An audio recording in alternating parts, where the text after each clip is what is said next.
Tumirik daw to kagabi. Ngayon check natin. Walang problema nito. So may kumalas daw sa ilalim. Okay, tingnan naman natin kung anong mga possible causes. So bago kayo magsimula, checkin nyo muna yung mga belt. Baka may naputol na belt or may langis. So ito na, check ko naman ito. May langis naman to. Walang problema ito, may langis yan. Okay, tubig sa overheat lang nyo. Pero kung para sa safety inspection, isama nyo na. Okay, check natin. Parang kamalas daw to eh. Okay, good. Dyan, good. Brakes, brake fluid. Okay, titingnan nyo yan. Okay. Ayan.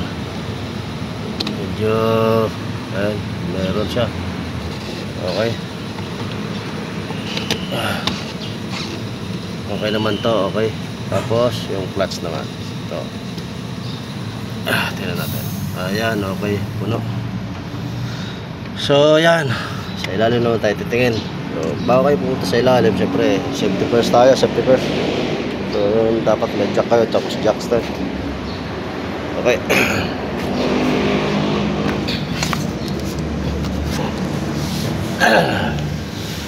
Okay. Meron. Sige. Driver side. Wala preno. Wala preno, dahan-dahan. Wala daw ngayon eh. Ngayon eh. Pero sige, ano natin.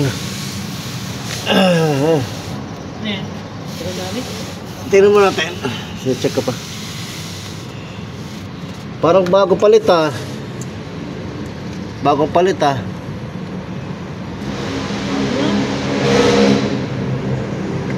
Okay.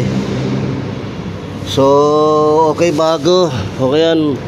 Hindi ko bagong palit to. Ito, sigurado to. Palit to ng clutch. Clutch na to, guys. Baba na transmission. Okay. Balikan namin kayo.